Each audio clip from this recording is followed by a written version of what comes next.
Sénateurs, messieurs les conseillers généraux, monsieur le président des maires ruraux de Moselle, monsieur le président de l'association des maires de l'arrondissement, mesdames et messieurs les maires, mesdames et messieurs les élus, monsieur le secrétaire général, chers collègues sous-préfets et sous-préfètes, messieurs les officiers et sous-officiers, monsieur le président de la Fédération du BTP, que je remercie d'être venu à Château-Salins, mesdames, messieurs, en vos grades et qualités, ces 2 années ont passé effectivement très vite dans le Saulnois et je voulais simplement évoquer ce soir quelques images retenues et des moments importants qui ont marqué pour moi ces 2 années. Alors d'abord le 8 décembre 2011, la signature du CRSD à Metz en présence du ministre de la Défense. Le CRSD, c'est, vous le savez, 35 millions d'euros avec l'ensemble des financeurs, c'est 20 actions. Et aujourd'hui, à mi-parcours, le CRSD, en ce qui concerne les crédits de l'État ont été engagés à hauteur de 64% à mi-parcours plutôt de ce CRSD. Et en ce qui concerne les attributions des aides aux entreprises dans le cadre de notre enveloppe locale, celle-ci a été consommée à 80%. Au total, le Fonds pour les restructurations de la défense a permis ainsi d'accompagner la création ou la reprise de 161 emplois dans l'arrondissement.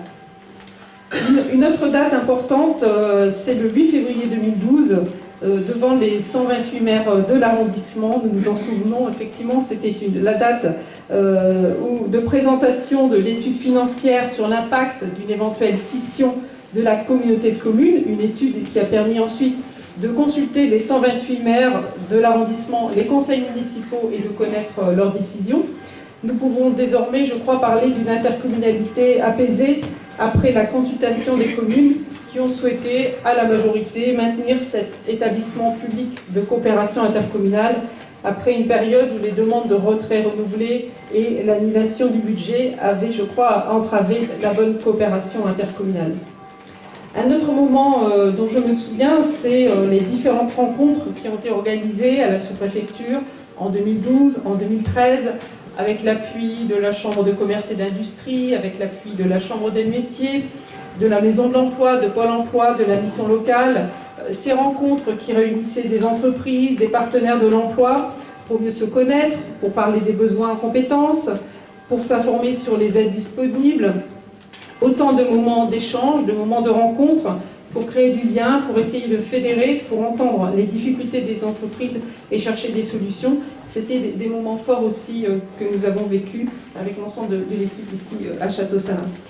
Alors, bien sûr, nous n'oublierons pas, n'est-ce pas, Madame Gachotte, le 8 mars 2013, cette rencontre dans les salons de femmes élues, de femmes responsables d'entreprises, de femmes responsables d'associations, de services administratifs dans le Saulnois, pour un moment très chaleureux d'échange et de valorisation de toutes celles qui sont impliquées dans la vie économique, sociale, politique ou associative.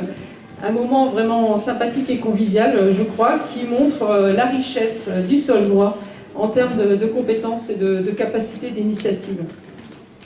Une autre date que j'ai retenue aussi, c'est celle du 5 juin 2013, une rencontre avec les employeurs potentiels d'emploi aidé et de contrats d'avenir, avec des témoignages extrêmement touchants de jeunes qui, grâce à ces contrats aidés et à l'implication de maires employeurs, ont repris espoir et ont trouvé leur voie, le chemin qui les mène à l'emploi et à la qualification.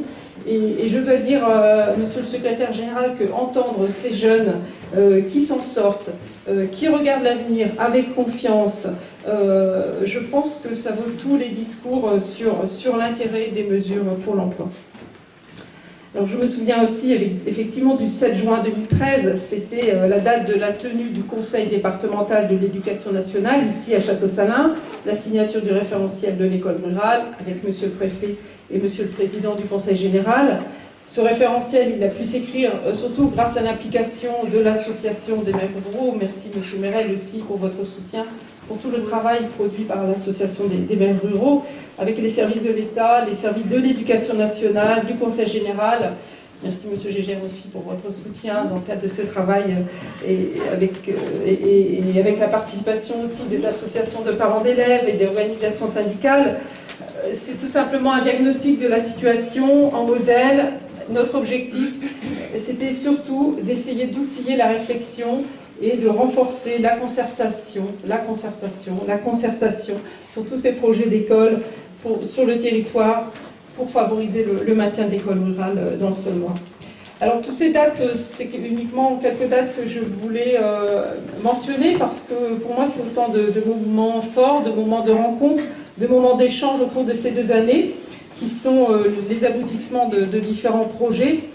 Mais je veux surtout souligner que ces moments n'auraient jamais pu voir le jour sans l'appui, la participation des agents de la sous-préfecture, toujours disponibles pour mettre en œuvre les projets proposés, pour y participer collectivement en se serrant les coudes, avec une mention spéciale à Madame Gachotte pour sa bonne humeur et son énergie communicative, et Monsieur Martin aussi, qui était toujours partant pour bouger les meubles, et nous les avons souvent déménagés à Château-Salins. Alors je veux souligner aussi la disponibilité et le sens du service public des agents de la préfecture, monsieur le secrétaire général, parce que je les ai souvent sollicités pour leur expertise. Ils ont souvent contribué au projet conduit par la sous-préfecture. Donc merci vraiment, monsieur le secrétaire général, pour votre appui, pour celui des services de la préfecture qui nous ont beaucoup aidés. Alors je veux aussi remercier, bien sûr, aujourd'hui, tous les services de l'État en Moselle pour la qualité de leur travail, remercier les partenaires de l'emploi qui sont présents ce soir pour leur mobilisation, leur implication, puisque j'ai souvent aussi fait appel à eux. Merci Madame Zegerlet, merci Madame Weber, merci à vous d'être là, parce que dans le cadre de ma mission départementale sur l'alternance, nous avons souvent travaillé ensemble. Et je crois que j'ai aussi particulièrement apprécié ces 2 années en Moselle, parce que c'était effectivement mon premier poste de sous-préfète d'arrondissement après une première carrière au ministère du Travail. C'est un poste qui m'a permis de travailler aux côtés de 2 grands préfets de région, c'est un privilège, au sein d'une équipe préfectorale dont j'ai beaucoup apprécié la collégialité. Merci chers collègues d'être venus ce soir. Et puis surtout 2 années de contact, de rencontres avec les élus du Saulnois, des maires pleinement investis dans la bonne marche des affaires communales. Et je sais que pour eux, c'est pas toujours facile, notamment quand on veut faire avancer ces projets.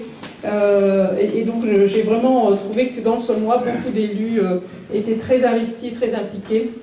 Je tenais à le souligner. Alors, en conclusion, j'aimerais quand même ajouter avant mon départ que j'ai pleine confiance dans les qualités des femmes et des hommes de ce territoire pour qu'ils organisent ensemble une intercommunalité qui s'appuie davantage encore sur les compétences disponibles dans le Saulnois, pour renforcer les instances intercommunales dans ces instances de fonctionnement démocratique, apaisé et respectueux de la parole de chacun. Je pense que c'est très important. Et aussi pour soutenir les projets d'intérêt général, porteurs d'avenir, pour l'ensemble du territoire et ses différents secteurs économiques.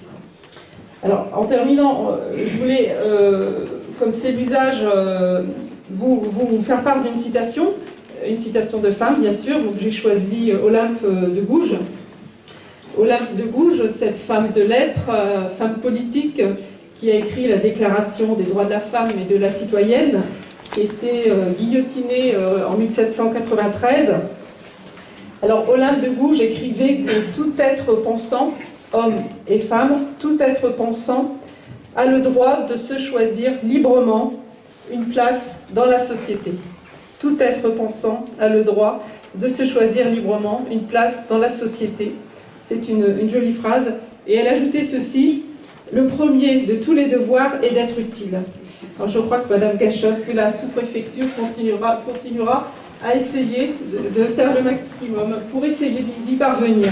Alors je vous remercie de votre attention.